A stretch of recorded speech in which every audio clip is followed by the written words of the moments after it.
ஆண்டவரும் உலக ரட்சகர் மீட்பருமா இருக்கிற இயேசு கிறிஸ்துவின் அற்புத நாமத்தினால் காலை வாழ்த்துக்களை தெரிவித்துக் கொள்கிறோம். இன்றைக்கும் வாழ்வு தரும் நுண்ணுழியாய் உங்களை சந்திப்பதில் மிக மகிழ்ச்சி அடைகிறோம். ஒவ்வொரு நாளும் இந்த நிகழ்ச்சியை பார்க்கிறீர்கள், அடுத்தவர்களுக்கு அனுப்பி வையுங்கள்.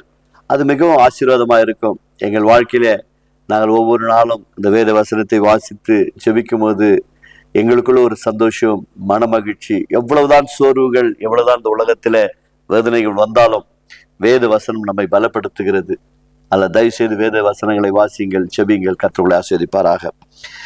1 கொரிந்தியர் 8ஆம் அதிகாரத்துல 1-4 முடிய இறை பகுதிகளை வாசிப்போம்.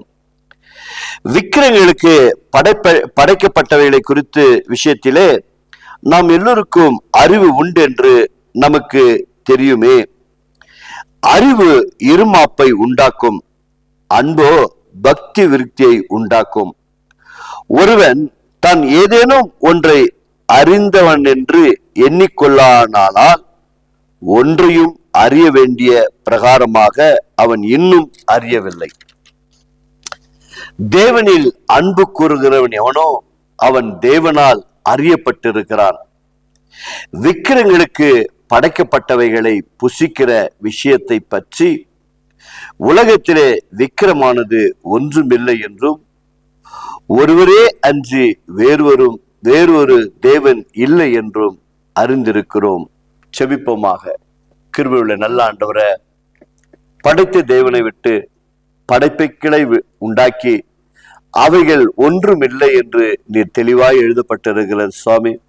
இந்த நிகழ்ச்சியின் வழியாய் உம்மை ஆவியோடு உண்மையோடு தொழுது கொண்டு உம்மை அறிகிற அறிவினால் நிரப்பி இந்த நிகழ்ச்சியின் வழியாய் ஒவ்வொருவரையும் கர்த்தர் ஆசீர்வதிப்பீராக. ஆண்டவரே, சொல்லப்பட்ட வேத சத்தியத்தின்படி ஒருவேளை இதுவரைக்கும் ஆண்டவரே விக்கிரங்களுக்கு அடிமைப்பட்டு போயிருந்தால் அவைகளிலிருந்து ஒரு பரிபூர்ண விடுதலை கொடுத்து தகப்பனே உமக்கு அடிமைகளாகவும் உம்முடைய சித்தத்தை நிறைவேற்றுகிற மக்களாகவும் உம்மை அறிகிற அறிவினால் எங்களை தெரிந்து கொண்டவர இந்த நிகழ்ச்சியை காண்கிற அத்தனை பிள்ளைகளையும் நீர் அப்படியாய் உம்மை அறிகிற அறிவினால் நிரப்பும்படியா நாங்கள் செபிக்கிறோம். பரிசுத்த ஆவியானவர் உடைய பிள்ளைகளுக்கு உதவி செய்யும்படியா நாங்கள் செபிக்கிறோம்.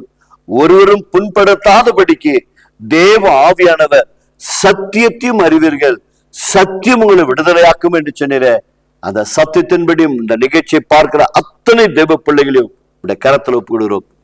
ஆசீர்வதியை வழி நடத்துங்க இயேசுவின் நாமத்தினால் பிதாவே, ஆமீன். God bless you. கர்த்தர் உங்களை ஆசீர்வதிப்பாராக. நீங்களும் காணுங்கள், அடுத்தவர்களை அனுப்பி வையுங்கள். கர்த்தர் உங்களோடு இருப்பாராக.